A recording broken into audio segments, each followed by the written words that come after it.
Electrochemistry का most important question के बारे में डिस्कस करेंगे, जो कि आपका 100% एग्जाम में मिलेगा। 1 मार्क्स या 2 मार्क्स या आपका 3 मार्क्स क्वेश्चन या 5 मार्क्स क्वेश्चन। तो आप लोग वीडियो के अंत तक बने रहिएगा। जैसे कि यहाँ पर आपका क्वेश्चन दिया कि how much charge in Faraday is required for the reduction of 1 mole of Ag+2 आपका Ag दिया है।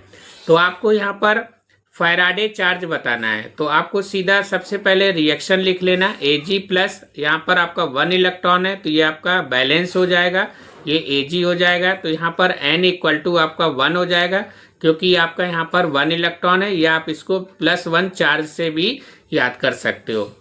चार्ज का जो फार्मूला होता है Q = NF होता है। तो N का वैल्यू यहाँ पर 1 है, तो ये आपका 1 फैराडे चार्ज हो जाएगा। या आपसे क्वेश्चन में हो सकता है कि ये MCQ में क्वेश्चन पूछे, तो आपको याद रखना 1 फैराडे है, तो आपका इसका आंसर 1 फैराडे हो जाएगा।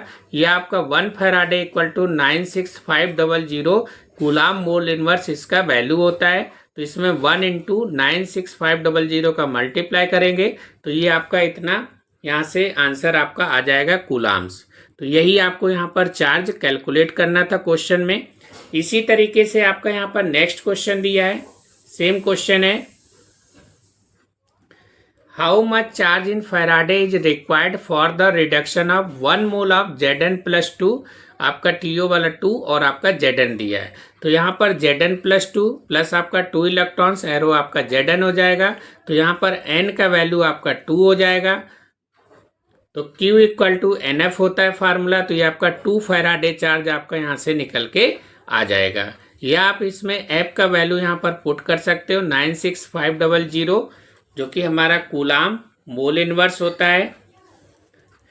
तो इसका हम इसमें मल्टीप्लाई कर देंगे तो ये 193000 कूलाम आपका आंसर निकल के आ जाएगा। तो ये आप आंसर चेक कर लेना कि 2 फैराडे आपका आंसर है कि या आपका 193000 आपका आंसर है।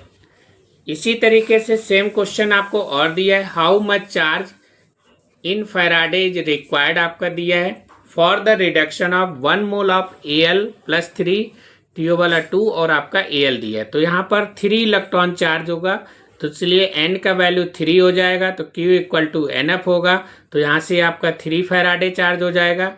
F का वैल्यू आपका 96500 डालोगे तो आपका ये 289500 कूलाम्स आपका यहाँ से निकल के आ जाएगा। तो ये आपका 1 मार्क्स में या तो MCQ में पूछेगा या आप किसी जो है आपका जो है क्वेश्चन के साथ में ऐड होगा आपका। Calculate the EMF of the following shall. Ni+ आपका 2Ag+ है, ये 0.01 है, तो इसको आप 10⁻⁻2 लिख सकते हैं। ये आपका Ni+2 है, तो ये 0.1 है, तो इसको हम यहाँ पर 10⁻⁻1 लिख सकते हैं, प्लस आपका 2Ag। तो given that E0 cell = 1.05 volt और log 10 का वैल्यू आपको 1 दिया है। तो ये आपका मोस्ट इंपॉर्टेंट क्वेश्चन है, जो कि आपका 3 मार्क्स में 100% आपसे पूछा जाएगा। तो इसका आप मेथड सीख लीजिएगा, या तो आपको ये क्वेश्चन एज इट इज आपको पेपर में मिल जाएगा, नहीं तो आपको इसी टाइप का भी क्वेश्चन और भी आप सॉल्व कर सकते हो। तो जैसे कि आपका यहाँ पर क्वेश्चन में दिया है Ni, एरो आपको Ni+2, यहाँ पर +2 इलेक्ट्रॉन्स हो जाएगा। ये आपका 2Ag+ और प्लस आपका 2 इलेक्ट्रॉन्स, एरो आपका 2Ag है, क्योंकि इसमें आपका 2 का मल्टीप्लाई किया गया है, इसलिए आपका यहाँ पर ये 2Ag है। क्योंकि यहाँ पर Ag+ है, यहाँ पर 1 इलेक्ट्रॉन्स है, ये बैलेंस करने के लिए 2 इलेक्ट्रॉन सेम रहे, तो ये हमारा कैंसिल आउट भी हो जाता है, तो इसलिए यहाँ पर 2 का मल्टीप्लाई किया गया है। तो ये 2 इलेक्ट्रॉन कैंसिल हो जाएगा, तो आपका यहाँ से N का वैल्यू 2 निकल के आ जाएगा। तो हमें N का वैल्यू फाइंड करने के लिए इसको हमें यहाँ पर इक्वेशन को, सेल इक्वेशन को रिप्रेजेंट करना पड़ता है, जिसको हम नस्ट इक्वेशन बोलते हैं। अब आपको यहाँ पर फार्मूला जो कि क्वेश्चन में बोल रहा है calculate the EMF of the cell, तो आपको यहाँ पर E सेल क्या करना है, कैलकुलेट करना है। और E0 सेल का वैल्यू आपको गिवन है क्वेश्चन में 1.05 वोल्ट और N का वैल्यू आपने 2 फाइंड कर लिया है। तो ये आपका जो है एज इट इज जो भी आपका इलेक्ट्रोकेमिस्ट्री ये कैलकुलेट द EMF सेल का फार्मूला जो है नस्ट इक्वेशन से रिलेटेड आपका क्वेश्चन आता है, तो आपको यही फार्मूला लगाना है क्वेश्चन में। तो इसको आप एज इट इज फार्मूला आप याद कर लीजिएगा। E cell = E0 cell -0.059 upon n log product upon reactant. तो ये आपका प्रोडक्ट और रिएक्टेंट आपका यहाँ से चेंज हो सकता है अगर अदर क्वेश्चन आता है। तो हमारा यहाँ पर क्या है, प्रोडक्ट आपका Na+2 है, तो इसलिए हमने यहाँ पर Na+2 लिखा है। और यहाँ पर रिएक्टेंट क्या है, Ag+ है, तो इसलिए Ag+ लिखा है। इसके आगे 2 है, तो इसलिए आपका ये होल स्क्वायर हो जाएगा। अब आपका E0 सेल का वैल्यू 1.05 दिया है, तो हमने यहाँ पर पुट कर दिया है। N का वैल्यू 2 है, तो 2 पुट कर दिया है। लॉग यहाँ पर Na+2 का वैल्यू आपको क्वेश्चन में ऊपर गिवन है, 10 की पावर आपका -2 है ये आपका, और इधर आपका 10 की पावर -1 है। तो ये वैल्यू हम यहाँ पर क्या करेंगे, पुट करेंगे। तो 10 की पावर -1 Na+2 का वैल्यू और 10 की पावर -2 आपका Ag+ का वैल्यू है। तो ये आपका होल स्क्वायर है, तो ये 10 की पावर -4 होगा, ये 10 की पावर -1 होगा। तो इसको हम इंटरचेंज करेंगे, तो ये 10 की पावर -4 ऊपर जाएगा तो प्लस हो जाएगा, और एक आपका इससे कम हो जाएगा, तो 10 की पावर आपका 3 बचेगा। तो ये हमारा यहाँ पर 1.05 -0.059 अपॉन 2 लॉग 10 की पावर 3। तो ये हमारे यहाँ पर फार्मूला लग जाता है log m की पावर n का, तो ये n log m हो जाएगा, तो ये 3 आपका आगे आ जाएगा, और ये आपका log 10 हो जाएगा, और log 10 का वैल्यू आपका 1 होता है, जो कि हमारा क्वेश्चन में ऑलरेडी गिवन है। तो 1.0 आपका -0.059 अपॉन 2 इंटू 3। तो अगर हम इसको डिवाइड करते हैं तो आप डायरेक्ट याद कर सकते हो अदर क्वेश्चन के लिए कि 0.0295 इसका वैल्यू होता है, और इंटू 3 का मल्टीप्लाई कर देंगे तो ये 0.0885, इसको हम इससे सब्ट्रैक्ट कर देंगे तो यहाँ से 0.9615 वोल्ट, जो कि आपका यहाँ से ई सेल का वैल्यू निकल के आ जाएगा। तो यही आपको क्वेश्चन में कैलकुलेट करना था कि EMF of the value, E cell का वैल्यू। तो आपको इसको अच्छे से याद कर लीजिएगा और प्रैक्टिस कर लीजिएगा। अगर आप इसी टाइप का और भी क्वेश्चन लगाना चाह रहे हैं तो हमारा वीडियो ऑलरेडी चैनल पे अपलोड है, आप वहां से भी और देख सकते हैं। The resistance of 0.01 m NaCl solution at 25 degree Celsius is 200 ohm. The cell constant of conductivity cell is unit, calculate the molar conductance. तो आपको यहाँ पर सेल कांस्टेंट मीन्स आपका L/A इक्वल टू यूनिट बोल रहा है, यानी कि उसका वैल्यू 1 दिया है। कैपिटल M आपका 0.01 आपका M दिया है, और R का वैल्यू आप रेजिस्टेंस 200 ओम आपको यहाँ पर गिवन है, और मोलर कंडक्टेंस मीन्स आपका λm equal to question mark. तो आपको ये फार्मूला याद रखना है, ये आपका 2 मार्क्स में क्वेश्चन पूछा जाएगा, जो कि मोस्ट इंपॉर्टेंट है। जितने भी आपको इस क्वेश्चन में आपको जो वीडियो में बताए जा रहे हैं सारे क्वेश्चन आपके इंपॉर्टेंट है, इसको आप अच्छे से प्रिपरेशन कर लीजिएगा। तो λm इक्वल टू आपका फार्मूला होता है 1/r इंटू L/A इंटू आपका 1000/M। तो r का वैल्यू यहाँ पर 200 पुट करेंगे, L/A का वैल्यू 1 हो जाएगा, कैपिटल M का वैल्यू 0.01 है, तो इसको हम यहाँ पर सॉल्व कर लेंगे।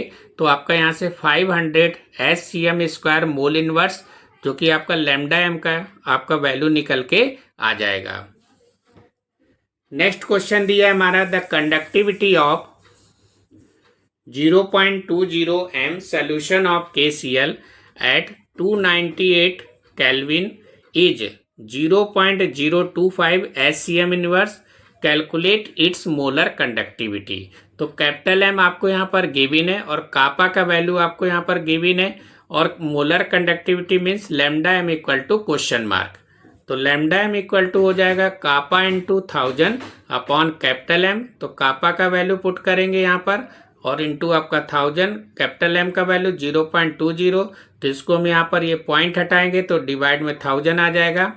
इधर आपका पॉइंट हटाएंगे तो ये 100 आपका ऊपर चला जाएगा, ये 1000 था 20, तो ये कैंसिल आउट होके तो आपका यहाँ से λm 125 ScM² मोल इनवर्स आपका निकल के आ जाएगा। नेक्स्ट क्वेश्चन आपका दिया है, the molar conductivity of A 1.5 m solution of an electrolyte is found to be 138.9 ScM² mole inverse, calculate conductivity of the solution. तो आपको ये यहाँ पर फाइंड करना है। तो कैपिटल एम का वैल्यू आपको गिवन है, लैम्डा एम भी गिवन है, कापा इक्वल टू क्वेश्चन मार्क। तो अब आपको यहाँ पर कापा का वैल्यू फाइंड करना है। तो lambda M equal to formula होता है kappa into 1000 upon capital M. तो लैम्डा एम का वैल्यू पुट करेंगे 138.9 equal to kappa into 1000 upon M का वैल्यू 1.5। तो कापा निकालेंगे तो इसका इसके साथ मल्टीप्लाई होगा और 1000 आपका डिवाइड में आ जाएगा। तो इन दोनों का मल्टीप्लाई करेंगे तो 208.35 आएगा और अपॉन में 1000 है तो इसको डिवाइड करेंगे तो यहाँ से 2.0835 इंटू 10 की power -1 SCM square mole inverse आ जाएगा। या आप इसका 0.208 ऐसे करके भी आपका आंसर लिख सकते हो। The standard electrode potential E0 for a Daniell cell is. तो आपको यहाँ पर E0 सेल का वैल्यू गिवन है 1.10 volt. Calculate the delta G for the reaction. तो आपको डेल्टा जी मीन्स आपका गिब्स फ्री एनर्जी बोलते हैं। तो ये आपको यहाँ पर कैलकुलेट करना है। आपको यहाँ पर नेक्स्ट इक्वेशन गिवन है। तो सबसे पहले आपको यहाँ पर नेक्स्ट इक्वेशन रिप्रेजेंट करना पड़ेगा। Zn एरो Zn+2 प्लस आपका 2 इलेक्ट्रॉन्स, इधर आपका ये Cu+2 2 इलेक्ट्रॉन एरो आपका Cu 2 इलेक्ट्रॉन कैंसिल हो जाएगा। तो ये आपका ओवरऑल रिएक्शन हो जाएगा जो कि आपका क्वेश्चन में ऑलरेडी गिवन है। या आप इसको डायरेक्ट भी n का वैल्यू 2 आप यहाँ पर पुट कर सकते हो। तो E0 सेल आपको गिवन है क्वेश्चन में 1.10 आपका वोल्ट और डेल्टा जी आपको यहाँ पर कैलकुलेट करना है। तो delta G equal to formula आता है -n E0 और सेल और इंटू एफ होता है। तो n का वैल्यू 2 है, E0 का वैल्यू 1.10 है और f मीन्स फैराडे होता है। फैराडे का वैल्यू 96500 जो कि आपको गिवन है क्वेश्चन में। या आप इसको याद भी कर सकते हो।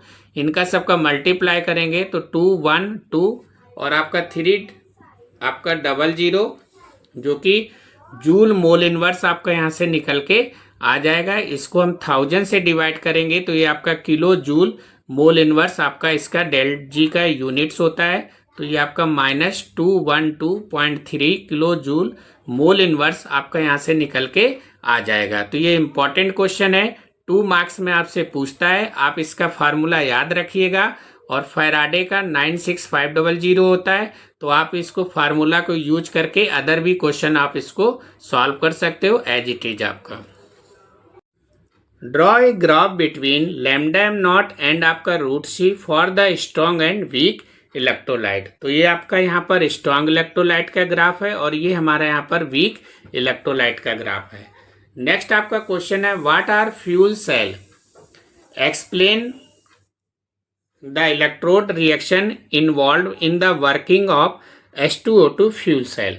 तो आपको यहाँ पर ये क्वेश्चन 2 मार्क्स में आपसे पूछा जाएगा, इंपॉर्टेंट है। फ्यूल सेल का डेफिनेशन याद रखना है। फ्यूल सेल हमारा क्या करता है, कन्वर्ट केमिकल एनर्जी को जो है इनटू इलेक्ट्रिकल एनर्जी में डायरेक्ट क्या कर देता है, कन्वर्ट कर देता है। तो इसी को हम यहाँ पर फ्यूल सेल के नाम से जानते हैं।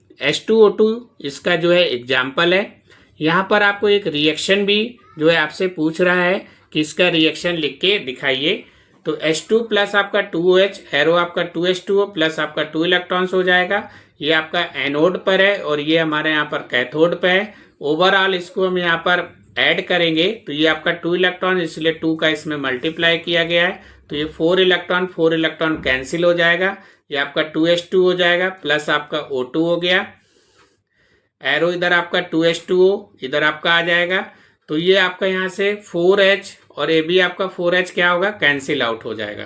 तो ये आपका नेट रिएक्शन आपका यहाँ से जो है निकल के आ जाएगा।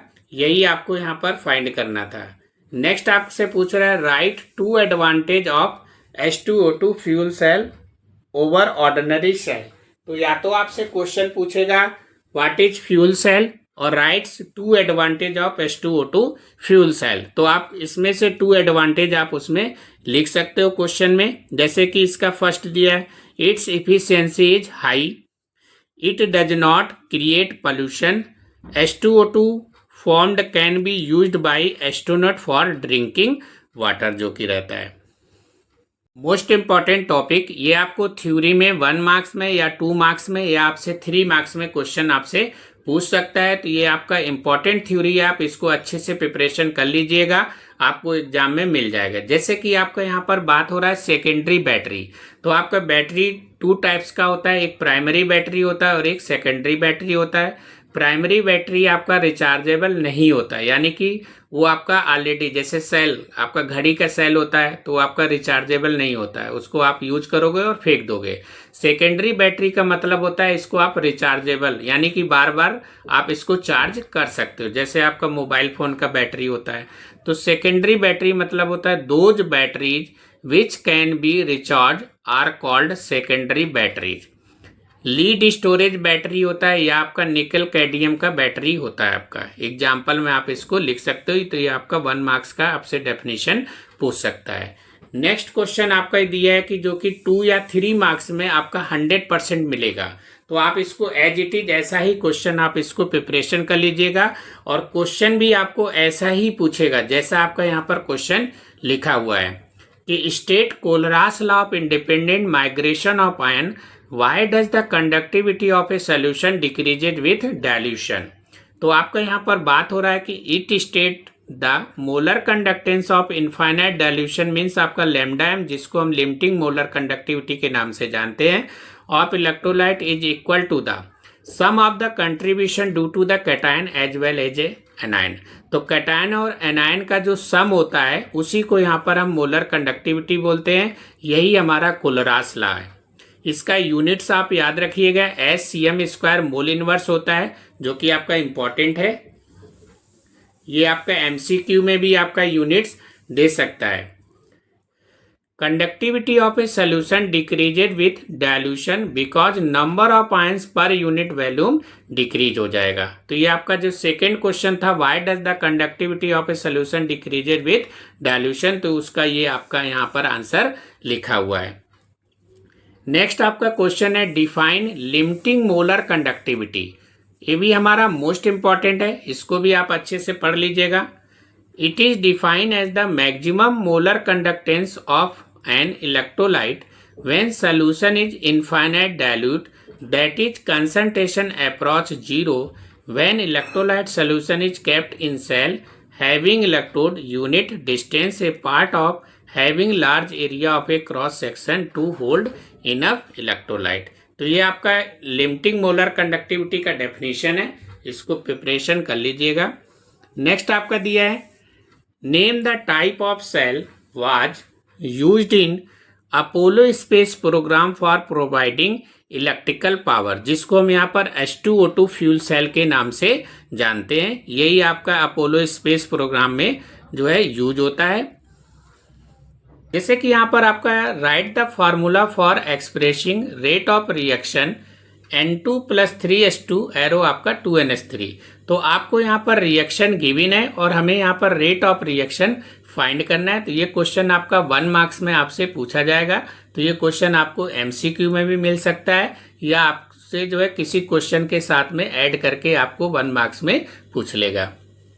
तो जैसे कि यहाँ पर हम रिएक्शन को रिप्रेजेंट करेंगे, तो N2 + 3H2 एरो आपका 2NH3 है, तो ये आपका रिएक्टेंट साइड हो जाएगा और ये हमारा यहाँ पर प्रोडक्ट साइड हो जाएगा।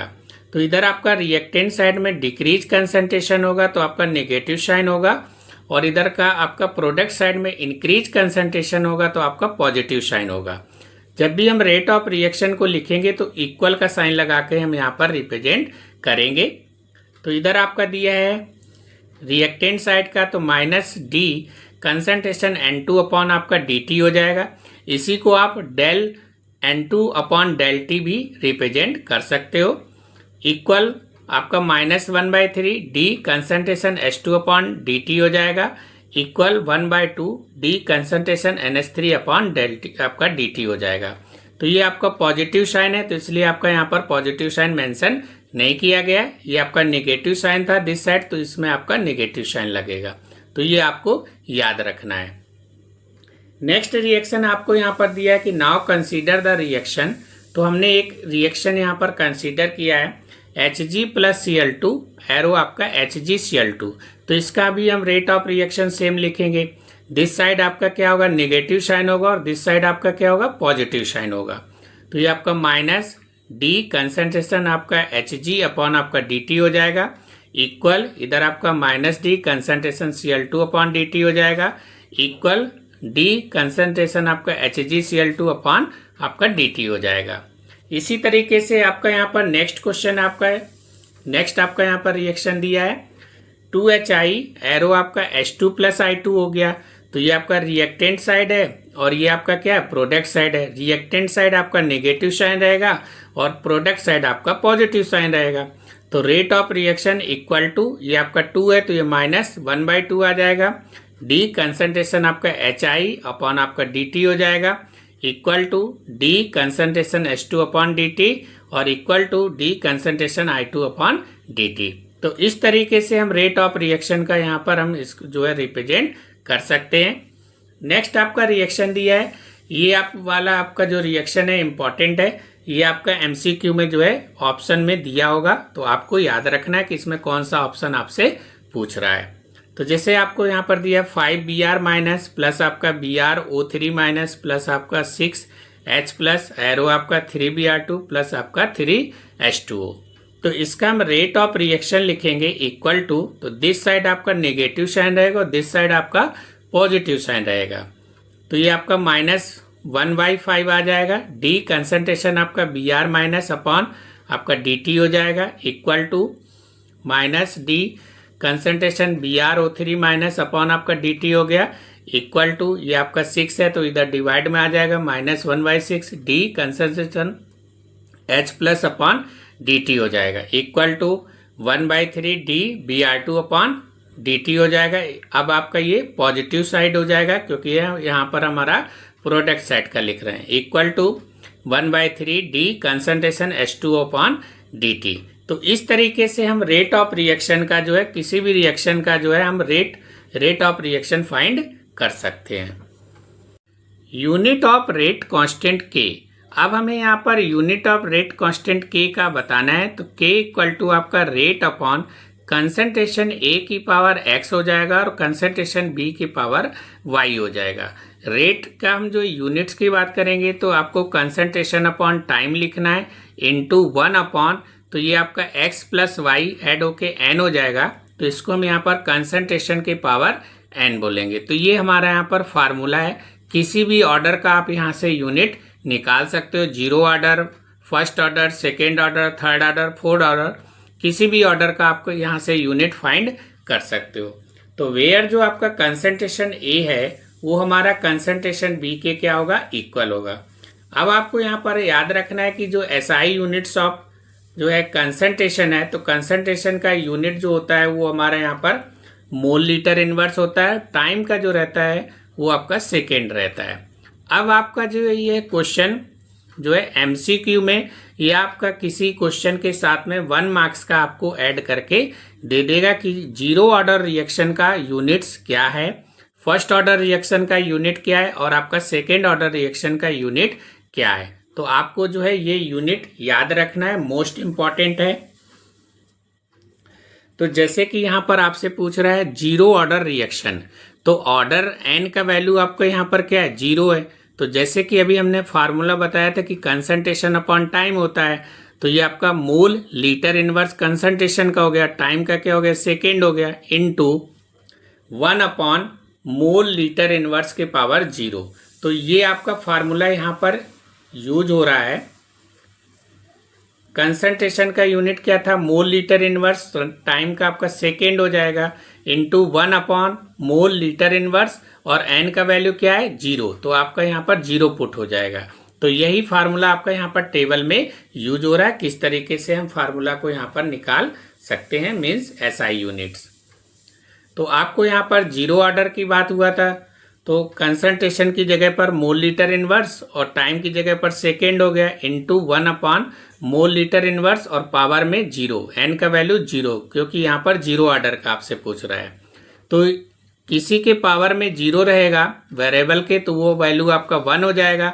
तो आपका यहाँ पर मोल लीटर इनवर्स और सेकेंड ये ऊपर जाएगा तो आपका सेकेंड इनवर्स हो जाएगा। तो mole litre inverse second inverse, तो आप इसको डायरेक्ट भी याद कर सकते हो कि 0 ऑर्डर का जो रेट कांस्टेंट का यूनिट है वो आपका mole litre inverse second inverse होता है। इसी तरीके से आप यहाँ पर फर्स्ट ऑर्डर रिएक्शन का भी यूनिट याद कर सकते हो कि फर्स्ट ऑर्डर रिएक्शन का जो रेट कांस्टेंट का यूनिट है वो हमारे यहाँ पर सेकेंड इनवर्स होता है। इसी तरीके से आप सेकेंड ऑर्डर रिएक्शन का भी याद कर सकते हो। तो यहाँ पर सेकेंड ऑर्डर मीन्स n का वैल्यू 2 दिया है, तो ये आपका mole litre inverse upon second into 1 upon mole litre inverse का होल स्क्वायर। तो एक ये आपका यहाँ से कैंसिल आउट हो जाएगा, ये ऊपर जाएगा तो मोल इनवर्स हो जाएगा, लीटर आपका इनवर्स है तो ये आपका L रहेगा, पॉजिटिव हो जाएगा, और सेकेंड आपका इनवर्स हो जाएगा। तो सेकेंड ऑर्डर रिएक्शन का रेट कांस्टेंट का जो यूनिट होता है वो मोल इनवर्स, लीटर और आपका सेकेंड इनवर्स होता है। तो आप ये यूनिट को अच्छे से याद कर लीजिएगा, जीरो ऑर्डर रिएक्शन का और फर्स्ट ऑर्डर रिएक्शन का और आपका सेकेंड ऑर्डर रिएक्शन का यूनिट्स। अब आपसे ये क्वेश्चन किस तरीके से पूछेगा, तो हमने यहाँ पर आपका जो है क्वेश्चन मेंशन किया है। ये आपका यहाँ पर 2 मार्क्स में आपसे क्वेश्चन पूछेगा। तो जैसे कि आपको यहाँ पर क्वेश्चन दिया है कि identify the reaction order from each of the following rate constant. तो आपको यहाँ पर रेट कांस्टेंट गिवन है। तो देखो k इक्वल टू 2.3 इंटू 10 की power -5 litre mole inverse second inverse. तो अब आपको ये वैल्यू से कोई मतलब नहीं है, हमें किससे मतलब है, यूनिट से। आपका यूनिट दिया है लीटर मोल इनवर्स और आपका सेकेंड इनवर्स दिया है। तो आपका लीटर मोल इनवर्स और ये आपका किस में था, सेकेंड इनवर्स, ये आपका 2 मीन्स आपका ये सेकेंड ऑर्डर रिएक्शन हो जाएगा। तो आपको यहाँ पर जो है आंसर लिखना है सेकेंड ऑर्डर रिएक्शन।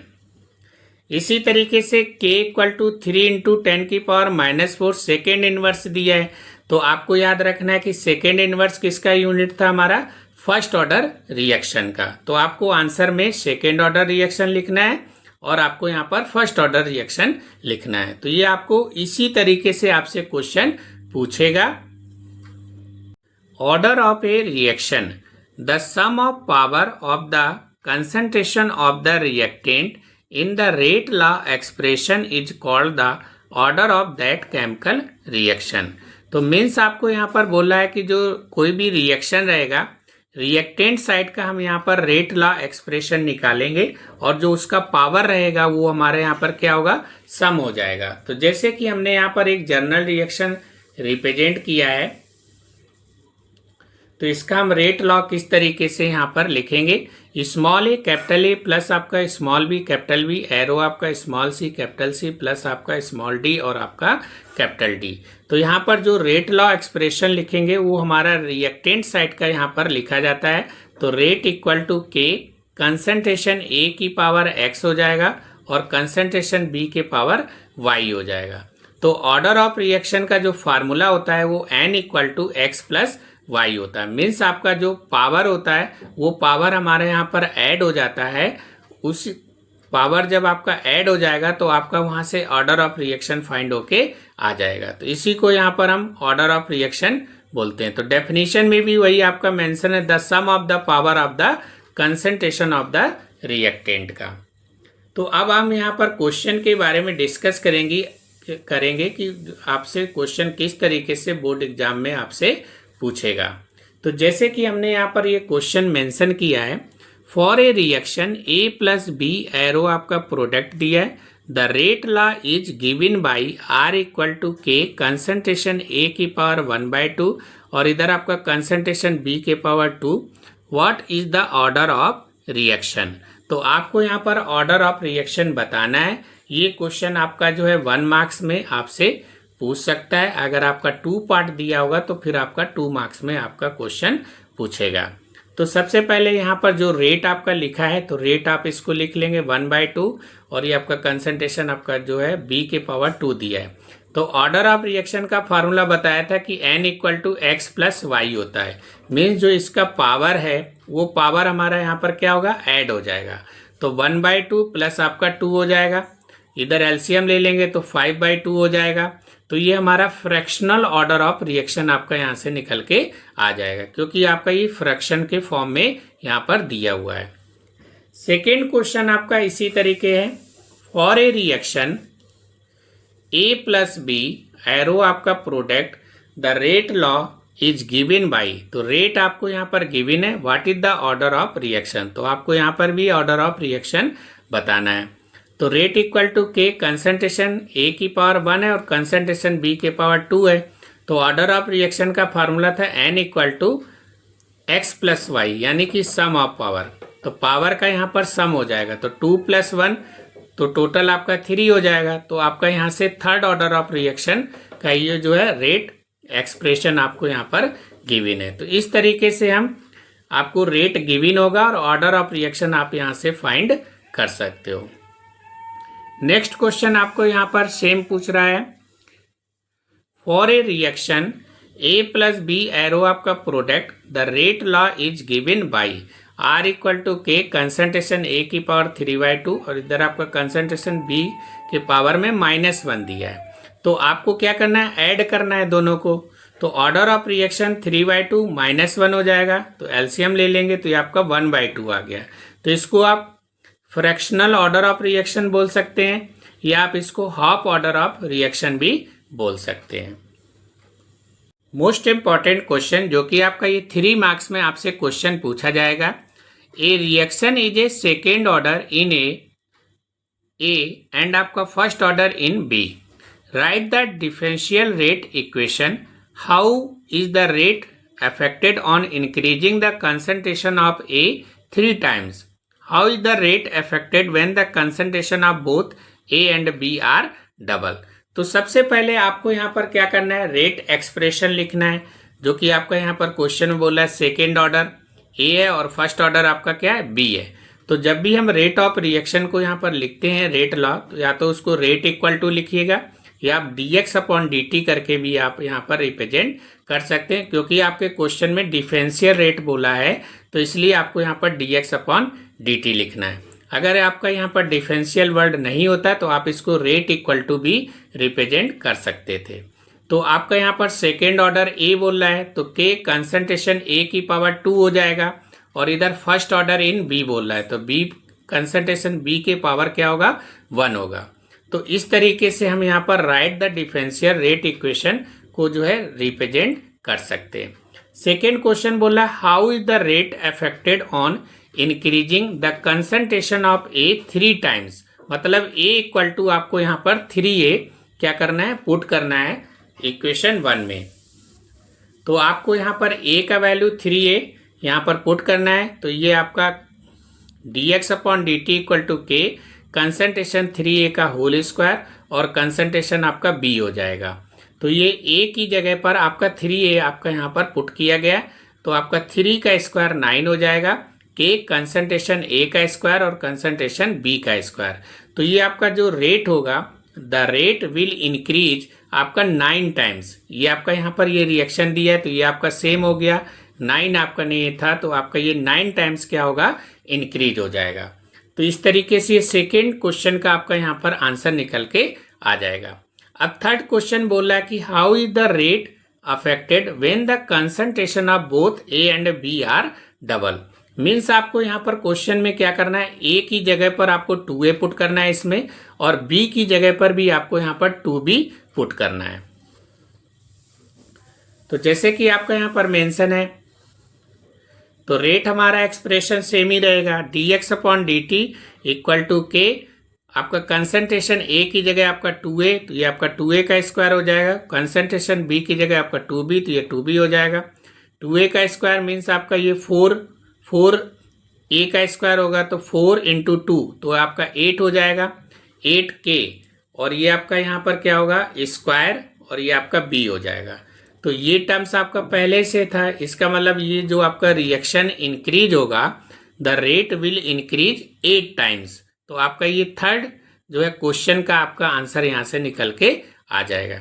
ये मोस्ट इंपॉर्टेंट क्वेश्चन है, 100% आपको एग्जाम में मिलेगा, तो इसको आप अच्छे से प्रिपरेशन कर लीजिएगा, एज इट इज आपका क्वेश्चन वहां पर बोर्ड में पूछा जाएगा। नेक्स्ट क्वेश्चन आपका यहाँ पर मेंशन है, the conversion of A molecules x to y follow second order kinetics if concentration of x is increased to 3 times, how will it affected the rate of formation of y. तो सबसे पहले आपको यहाँ पर reaction लिख लेना है, x जो है एरो आपका वाई हो जाएगा, और आपको यहाँ पर अकॉर्डिंग टू रेट लॉ की बात कर रहा है, तो आपसे यहाँ पर सेकेंड ऑर्डर बोला है, तो इसका मतलब रेट इक्वल टू के और आपका कंसंट्रेशन एक्स का क्या होगा, स्क्वायर हो जाएगा, क्योंकि जब भी हम रेट लॉ लिखते हैं वो हमारा रिएक्टेंट साइड का यहाँ पर रेट लॉ लिखा जाता है। तो अब आपको यहाँ पर क्वेश्चन में बोला है कि जो कंसंट्रेशन एक्स है वो हमारा इंक्रीज हो रहा है 3 टाइम्स, मीन्स आपको x की जगह पर 3x आपको यहाँ पर पुट करना है। तो रेट इक्वल टू के 3x का होल स्क्वायर, तो 3 का स्क्वायर 9 हो जाएगा, 9k और कंसंट्रेशन का स्क्वायर आपका होल स्क्वायर हो जाएगा। तो hence the rate of formation of y increase 9 times. तो आपका यहाँ पर आंसर आ जाएगा 9 टाइम्स। तो यही आपको यहाँ पर बताना था। A reaction in second order with respect to a reactant, how is the rate of reaction affected if the concentration of the reactant is। तो आपको यहाँ पर डबल बोला है और सेकेंड आपका बोला है रिड्यूस टू हाफ। तो सबसे पहले आपको यहाँ पर रिएक्शन क्या करना है, रिप्रेजेंट करना पड़ेगा। तो A इक्वल टू आपका यहाँ पर B हो जाएगा। रेट लॉ लिखेंगे तो रिएक्टेंट साइड का लिखा जाता है, तो rate equal to K concentration A की पावर आपका 2 हो जाएगा, क्योंकि आपका यहाँ पर क्वेश्चन में सेकेंड ऑर्डर बोल रहा है, तो इसलिए आपका यहाँ पर पावर 2 हो जाएगा। अब क्वेश्चन बोला है कि जो फर्स्ट पार्ट है वो हमारे यहाँ पर कंसंट्रेशन क्या हो रहा है, डबल हो रहा है, तो मीन्स आपको A की जगह पर 2A पुट करना है। तो आपका rate equal to K concentration 2A का होल स्क्वायर, तो ये आपका 2 का स्क्वायर 4 हो जाएगा, तो 4k कंसंट्रेशन A का होल स्क्वायर। तो इसका मतलब the rate will increase is 4 times. तो आपका यहाँ से आंसर आ जाएगा 4 टाइम्स। सेकेंड आपका यहाँ से पार्ट पूछ रहा है कि reduce to half, means concentration को आपको यहाँ पर क्या हाफ करना, मीन्स आपका A/2। तो A की जगह पर आपको यहाँ क्या करना है, A/2 पुट करना है। तो सेकेंड पार्ट में आपसे यही पूछा गया है कि अगर हम कंसंट्रेशन को हाफ कर दें तो क्या होगा। तो रेट वही A की जगह पर आपको A/2 पुट कर देना है, तो ये आपका 1/4 के कंसंट्रेशन A का स्क्वायर हो जाएगा। तो rate will increases is 1/4 times, तो ये आपका 1/4 टाइम्स क्या होगा, इंक्रीज हो जाएगा। तो इसी तरीके से आपका यहाँ पर नेक्स्ट क्वेश्चन दिया है, A reaction is a first order in reaction A and of second order in reactant B आपका दिया। How is the rate of this reaction affected when the concentration of B alone is increased 3 times or the concentration of A as well as B are double। तो आपको सबसे पहले यहाँ पर rate represent करना है, तो A एरो आपका B हो जाएगा, रेट लिखेंगे के कंसंट्रेशन A और कंसंट्रेशन B का स्क्वायर। अब आपका यहाँ पर A और B दोनों साइड की बात कर रहा है, तो इसलिए आपको यहाँ पर दोनों साइड का रेट लिखना है। अब आपको यहाँ पर बोला है कि फर्स्ट ऑर्डर रिएक्शन आपका A, तो A का जो है यहाँ पर 1 हो जाएगा और B के पावर में आपका क्या होगा, 2 हो जाएगा, क्योंकि आपका सेकेंड ऑर्डर इन्हें रिएक्टेंट B की बात कर रहा है, तो इसलिए आपका यहाँ पर 2 हो जाएगा पावर में। फिर बोला कि कंसंट्रेशन ऑफ B एलोन, मतलब B इक्वल टू आपको यहाँ पर क्या है, 3 टाइम्स पुट करना है, तो B की जगह पर आपको 3B पुट करना है। तो rate equal to K concentration A और इधर आपका B की जगह 3B हो जाएगा, तो कंसंट्रेशन 3B का होल स्क्वायर। तो ये आपका 9k कंसंट्रेशन A, कंसंट्रेशन आपका क्या होगा, B का स्क्वायर हो जाएगा। तो मीन्स आपका ये जो रिएक्शन होगा, the rate of reaction increases 9 times आपका यहाँ पर, तो आंसर इसका हो जाएगा 9 टाइम्स। सेकेंड पार्ट में पूछ रहा है कि एज वेल एज, मतलब A इज डबल और B भी आपका क्या है, डबल है, तो A की जगह आपको 2A पुट करना है और B की जगह भी आपको 2B पुट करना है। तो rate equal to K concentration 2A और इधर आपका कंसंट्रेशन 2B का होल स्क्वायर। तो 2 का स्क्वायर 8 होगा, 2 का स्क्वायर 4 इंटू 2 आपका 8 हो जाएगा। तो ये आपका 8k कंसंट्रेशन A और आपका कंसंट्रेशन B का स्क्वायर हो जाएगा। तो ये आपका रिएक्शन जो है 8 टाइम्स आपका यहाँ पर ये क्या होगा, इंक्रीज हो जाएगा। तो ये आपका मोस्ट इम्पॉर्टेंट है। एज इट इज ही आपसे क्वेश्चन सेम टू सेम आपका क्वेश्चन एग्जाम में आपसे पूछा जाएगा, तो आप इसको अच्छे से प्रिपरेशन कर लीजिएगा। For a chemical R equal to P, the variation in the concentration R predict the order of a reaction, what is the slope of the curve। तो ये क्वेश्चन आपका 2 मार्क्स का 100% एज इट इज आपसे question पूछा जाएगा। इसको आप अच्छे से प्रिपरेशन कर लीजिएगा। तो जैसे कि यहाँ पर पूछ रहा है predict the order of reaction, तो ये आपको यहाँ पर ग्राफ दिया गया है। तो ये हमारा आर और टी का रिलेशन देखना है। तो ये हमारा जीरो ऑर्डर रिएक्शन का ग्राफ है, और इसका हम स्लोप की बात करेंगे तो आपका ये -k हो जाएगा। नेक्स्ट आपका यहाँ पर दिया है फॉर ए केमिकल रिएक्शन, तो ये क्वेश्चन आपका 3 मार्क्स में आपसे पूछा जाएगा। For a chemical reaction reactant equal to आपका product, the variation in the concentration log R VS आपका टाइम के बीच में प्लॉट गिवन एज। तो ये आपका लॉग और इसके बीच में रिलेशन दिया गया है। तो ये हमारा यहाँ पर फर्स्ट ऑर्डर रिएक्शन का ग्राफ है, और इसका स्लोप ऑफ द लाइन आपसे यहाँ पर पूछ रहा है, और यूनिट ऑफ रेट कांस्टेंट भी आपसे पूछ रहा है। तो सबसे पहले जो फर्स्ट दिया है predict the order of reaction, तो आपको आंसर लिखना है first order. Slope of the line की बात कर रहा है तो आपको यहाँ पर -k लिखना है, और right the unit of rate constant of the reaction है। तो यहाँ पर फर्स्ट ऑर्डर रिएक्शन है, तो फर्स्ट ऑर्डर रिएक्शन का जो रेट था, यूनिट था, वो हमारा सेकेंड इनवर्स होता है। तो आपको आंसर में लिखना है, फर्स्ट में लिखना है फर्स्ट ऑर्डर रिएक्शन, और सेकेंड में आपको आंसर लिखना है -k स्लोप उसका, और unit of the rate constant वो हमारा सेकेंड इनवर्स होता है। अब कुछ आपको यहाँ पर याद रखना है, जैसे कि इस टाइप का अगर आपको ग्राफ दिया होगा तो ग्राफ आपका ये log R0/R दिया, और ये टाइम के बीच में रिलेशन है, तो आपको इसका स्लोप बताना होगा। तो स्लोप में आपको k/2.303 वाला पॉइंट आपको याद रखना है। ये क्वेश्चन MCQ में भी आपसे पूछ सकता है, ऐसा डायग्राम बना के दे देगा, और ये k/2.303 ये आपको ऑप्शन में मिलेगा, तो आपको इसका याद रखना है। तो ये हमारा फर्स्ट ऑर्डर रिएक्शन का ग्राफ है, और इसका स्लोप जो होगा वो k/2.303 होगा। नेक्स्ट आपका यहाँ पर ये एक ग्राफ और मेंशन है। ये ग्राफ हमारा एक्टिवेशन एनर्जी का है। ये आप NCERT का बुक ओपन करेंगे तो उसमें आपका ग्राफ बना हुआ है, वहां से भी आप इसको देख सकते हैं। तो ये log k है, और ये आपका 1/t के बीच में आपको यहाँ पर बताना है। तो इधर आपका स्लोप याद रखना है -EA/R, तो ये आपका आंसर है -EA/R। The slope in the plot of log concentration R vs time for a first order reaction is. तो आपको यहाँ पर फर्स्ट ऑर्डर रिएक्शन का स्लोप बताना है। तो आपका ऑप्शन ए में k/2.303 दिया है, ऑप्शन बी आपका -k है, ये -k/2.303 है, और ये आपका +k दिया है। तो आपको यहाँ पर ऑप्शन ए याद रखना है कि k/2.303 रहेगा। सेकेंड आपको यहाँ पर पूछ रहा है कि for a reaction 3A, arrow आपका 2B दिया है, comma rate of reaction D concentration B/dt का आपको यहाँ पर बताना है। तो इसका हम रेट एक्सप्रेशन यहाँ पर हम लिख सकते हैं। तो रेट इक्वल टू आपको बताया था रिएक्टेंट साइड का आपका नेगेटिव साइड रहता है, प्रोडक्ट साइड का पॉजिटिव रहेगा। तो ये -1/3 D कंसंट्रेशन A/ आपका dt हो जाएगा, इक्वल टू 1/2 D कंसंट्रेशन आपका B/ क्या हो जाएगा, dt हो जाएगा। हमें यहाँ पर dB/dt का निकालना है, तो 2 आपका क्या होगा, दिस साइड आ जाएगा। तो आपका रेट जो होगा वो -2/3 D कंसंट्रेशन आपका A/ क्या होगा, dt हो जाएगा। तो यही आपका यहाँ पर आंसर हो जाएगा।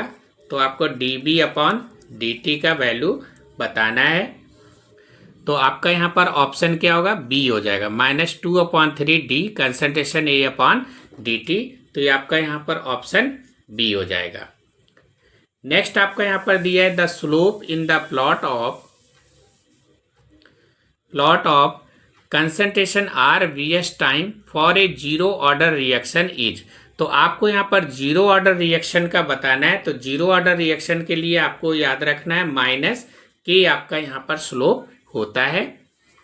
नेक्स्ट आपका क्वेश्चन पूछ रहा है इसमें आपका what is the order and molecularity of hydrolysis of sucrose if the rate law is rate, आपको यहाँ पर दिया के, कंसंट्रेशन C12 H12 O11। तो ये आपको यहाँ पर शुगर केन का फार्मूला दिया हुआ है। इसको जब हम ब्रेक करेंगे तो आपका ग्लूकोस और फैक्टोस होता है। तो ऑप्शन ए में दिया ऑर्डर इज 0, मॉलिक्युलरिटी इज 1 होगा। Option B order is 2, molecularity is 2, order is 2, molecularity is 1। तो आपका यहाँ पर ऑप्शन डी होगा कि ऑर्डर इज 1 होगा और मॉलिक्युलरिटी आपका यहाँ पर क्या होगा 2 होगा, क्योंकि जब हम इसको ब्रेक करेंगे तो ये आपका ग्लूकोस और फ्रैक्टोस में बनेगा। तो मॉलिक्युलरिटी आपका 2 हो जाएगा और ऑर्डर आपका यहाँ पर 1 हो जाएगा। तो ऑप्शन आपका यहाँ पर डी हो जाएगा। नेक्स्ट आपका यहाँ पर दिया है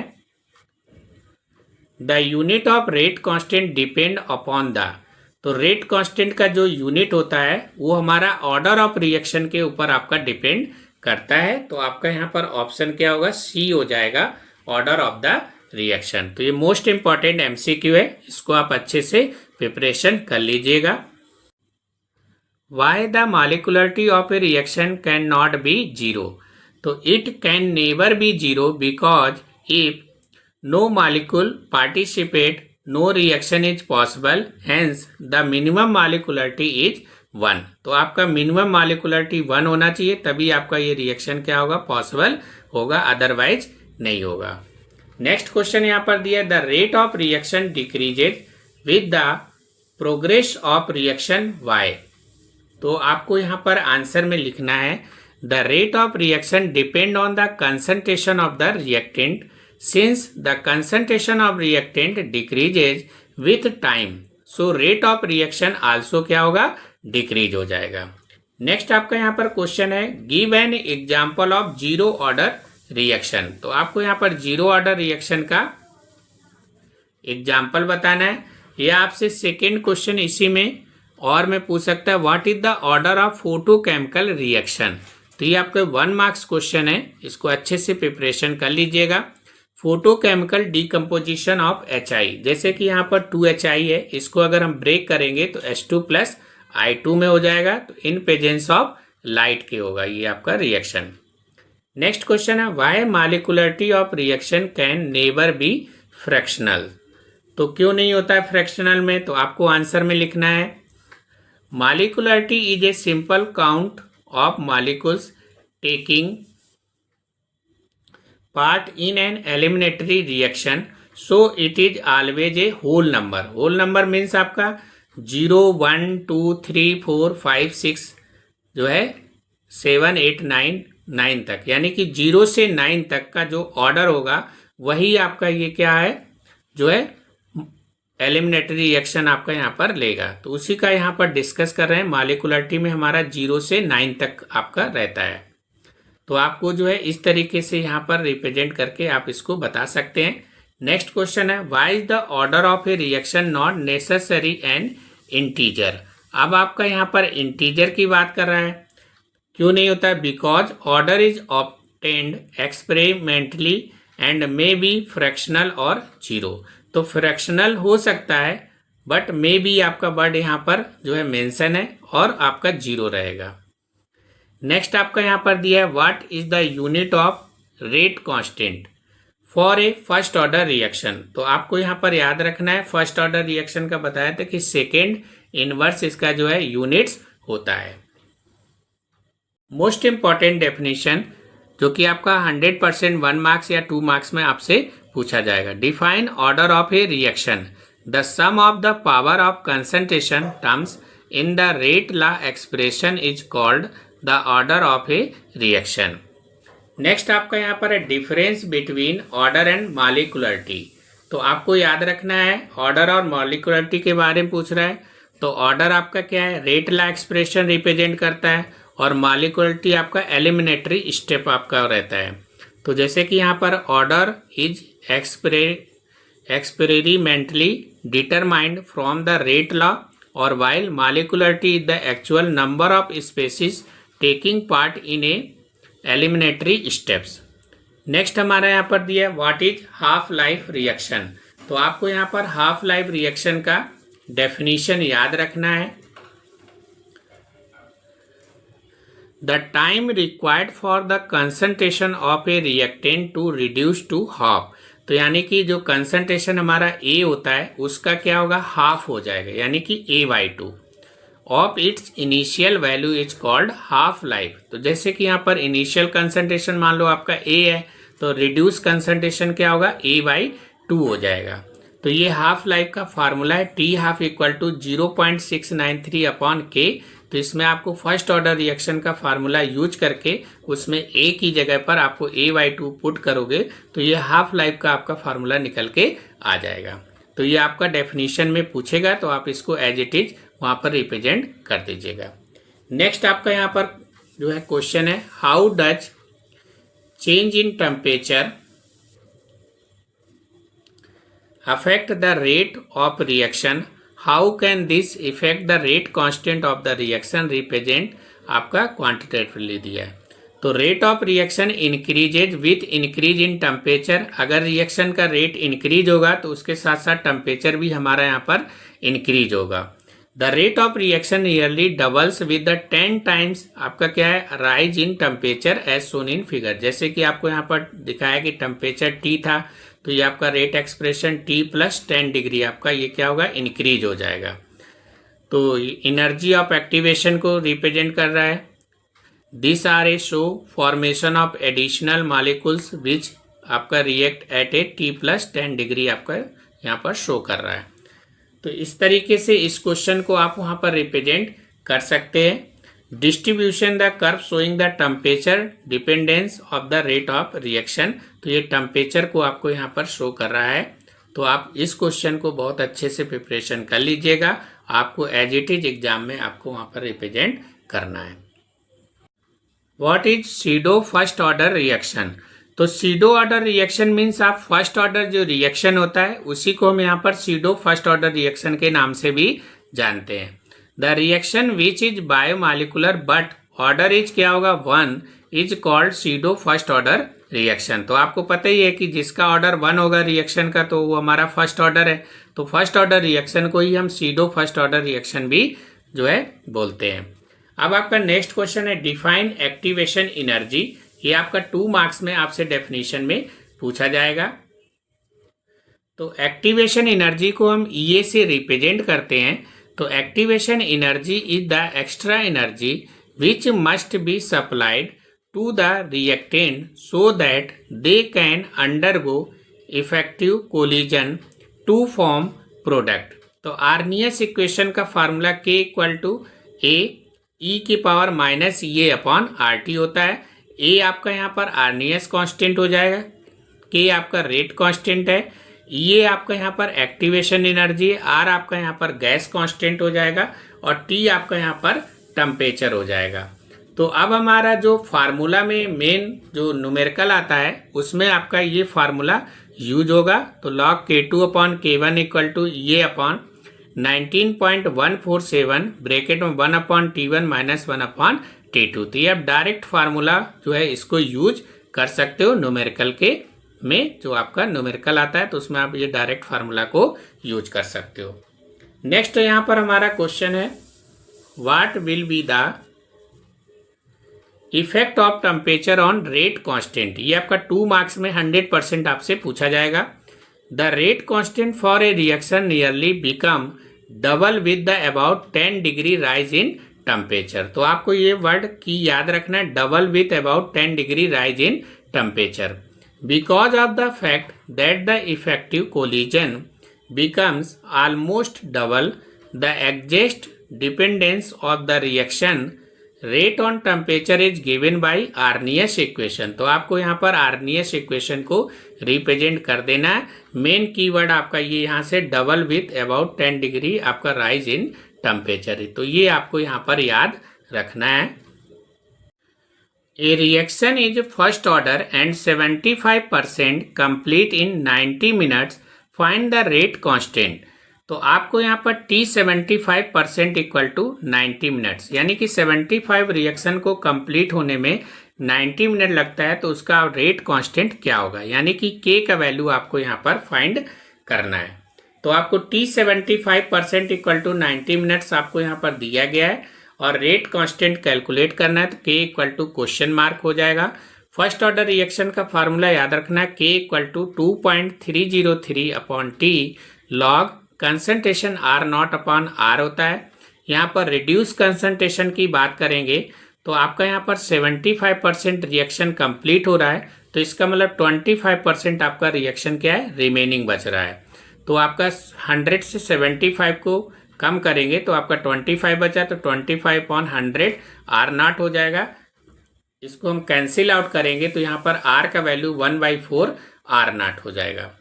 तो अब आपको यहाँ पर K का वैल्यू फाइंड करना है, तो 2.303 अपॉन T मीन्स आपको 90 मिनट दिया है क्वेश्चन में, तो 90 मिनट पुट कर देंगे लॉग कंसंट्रेशन R0 और R का वैल्यू आपका 1/4 R0 होगा, यहाँ पर हम पुट कर देंगे तो R0 कैंसिल हो जाएगा, ये 4 आपका ऊपर चला जाएगा तो log 4 हो जाएगा।